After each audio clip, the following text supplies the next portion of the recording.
Are you buying a new build property? Don't make these costly mistakes. Buying a new build property in the UK can seem like a dream. Everything brand new, no maintenance worries, and maybe even a chance to customize your home. But here's the thing, if you're not careful, buying a new build property can quickly turn into a nightmare. From hidden costs to developer tricks, there are common mistakes that can cost you thousands or leave you stuck in a home that doesn't meet your expectations. So, in this video, we'll walk through the biggest mistakes to avoid when buying a new build in the UK so you can protect your investment and make the right choice. Of course, because we always need to make the right choice because it's a big financial thing. New build homes are incredibly popular in the UK. They come with the appeal of being chain free, move-in ready, and often include incentives like help to buy schemes, lower deposits, or no stamp duty for first-time buyers. But here's the truth. Developers are businesses and their goal is to sell properties quickly and at a profit. So this means some of the shiny marketing can hide serious pitfalls. So if you're not careful, you might end up overpaying, locked into unfair contract, or dealing with endless snagging issues. So let's break down the mistakes you need to avoid when you're buying a new build.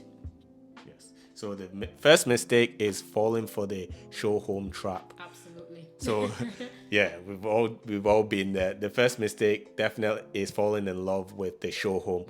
Show homes are designed to wow you. They're staged with expensive furniture, professionally decorated, and filled with upgrades that don't come as standard. I mean, you just have to check out a lot of our videos Yeah. to see what show homes are like, and everyone's like, wow. So you need to make sure you know exactly what you're getting and what you need to budget for, because a lot of them, they'll say there's no turf at the back, so you need to pay for the landscaping. They'll say that this kitchen doesn't come as standard, these types of drawers, chrome light fittings, all of those things. It looks good in the show home, but you're definitely not going to get that as at the base part of the house. Yeah, so the key is to make sure you query with the sales advisor, and that way they'll guide you through in terms of what comes as standard. But not every builder makes you pay for the extra fittings. There are, for example, Lynch Homes. They offer everything. Everything is included, so that's good. Like a builder like that is fantastic, so that you don't have to pay for extras. So what's the second mistake? The second mistake is actually not doing enough research on the developer.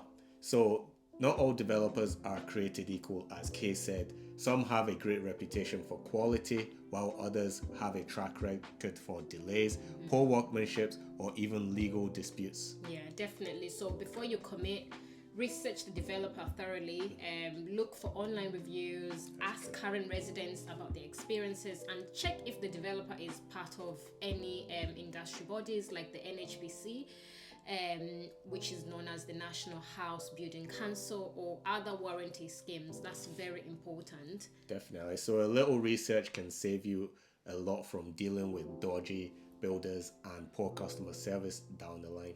Yeah. So the third mistake is skipping independent surveyors and solicitors. Yeah, we really encourage this actually. So here's the mistake many first-time buyers make: trusting the developer's surveyor and solicitor without getting independent advice. Yes, new builds come with warranties like the NHBC's 10-year build mark cover, but this doesn't mean the property is flawless. Developers pressure you to skip an independent surveyor because it's brand new, but don't fall for it. Hire your own surveyor to inspect the property before you move in.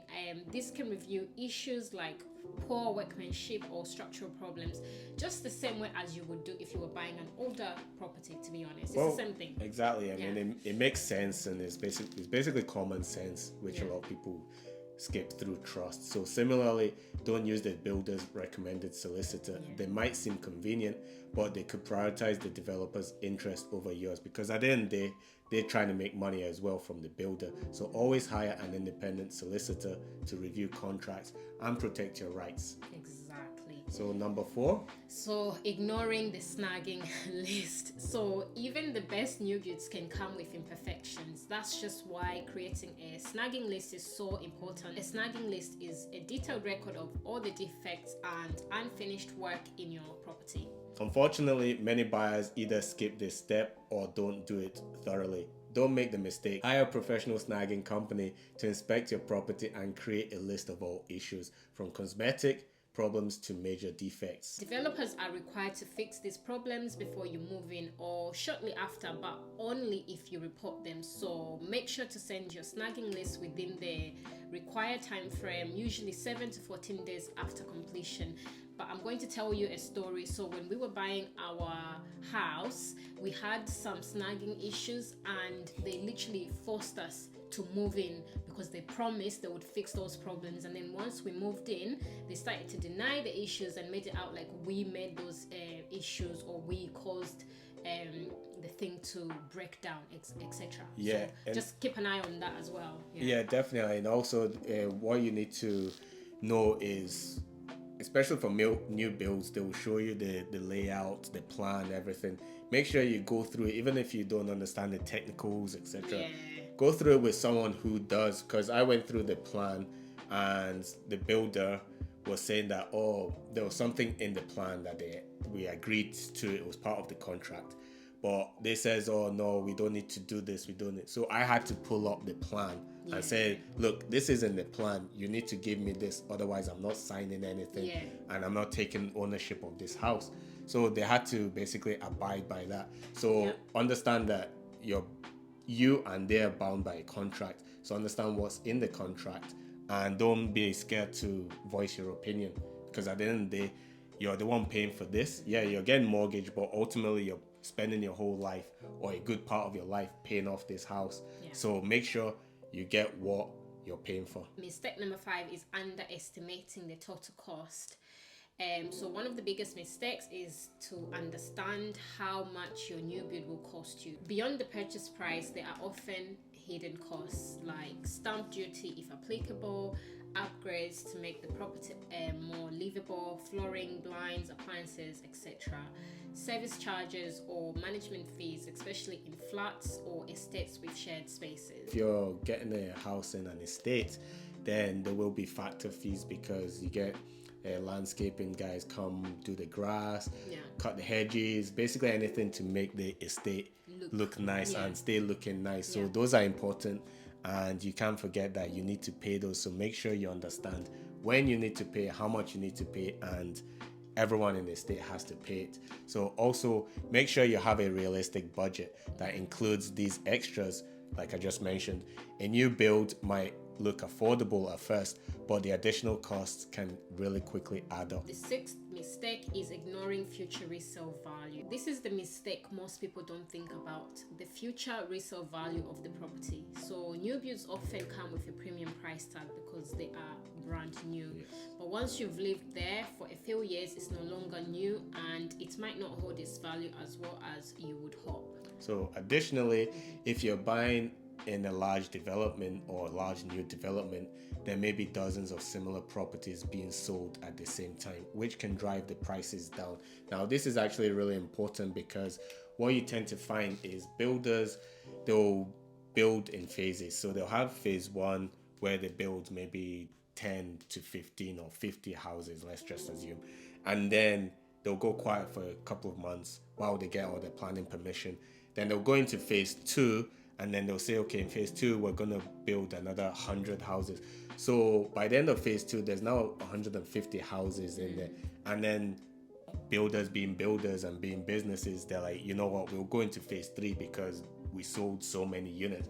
And then they might end up saying, we're going to build 200 houses. So now you're left with 350 houses in the whole area. It gets really busy, and there's so many, when people come to buy, if you want to sell your property, there's so many houses that there's so many options basically. Yes, and it's no longer secluded or anything like that. It's very busy, and prospective buyers might not like that. I think also it's just something to bear in mind, because if, say for example, you bought a property because it was going to be a small development and then later on the developer decides to build more houses, so always ask if there's any future plans for other, like for them to develop the development further or build more houses on their particular site. So just make sure you check that. To avoid the issue that the price might go down, look at the location and demand. Is the area desirable? Are there any good transport links, schools, or amenities? These factors can make a big difference when it comes to selling your home in the future. Now that you know the biggest mistakes, here's how to avoid them. Number 1, do your research. Look into the developer, the area, and any future plans for the neighborhood. Yep. And secondly, hire professionals. Get an independent surveyor, snagging company, and solicitor. And then the third one is budget realistically. Include upgrades, service charges, and other hidden costs. Yeah. And the fourth one is don't rush. Developers may pressure you to commit quickly, but take your time to make an informed decision. Fifth one is think long term. Consider how the property will hold its value and whether it aligns with your future plans. By being thorough and taking these precautions, you can avoid costly mistakes or potentially costly mistakes and enjoy your new home without any regrets. So, are you thinking about buying a new build? Let us know in the comments if you've experienced any of these issues. If you have any questions, we would love to help. And if you found this video helpful, please give it a thumbs up and don't forget to subscribe for more tips on buying, investing, and living smarter in the UK. So yeah, thanks for watching, guys, and Kay and Didi will see you in the The next one. next one. Bye. Bye.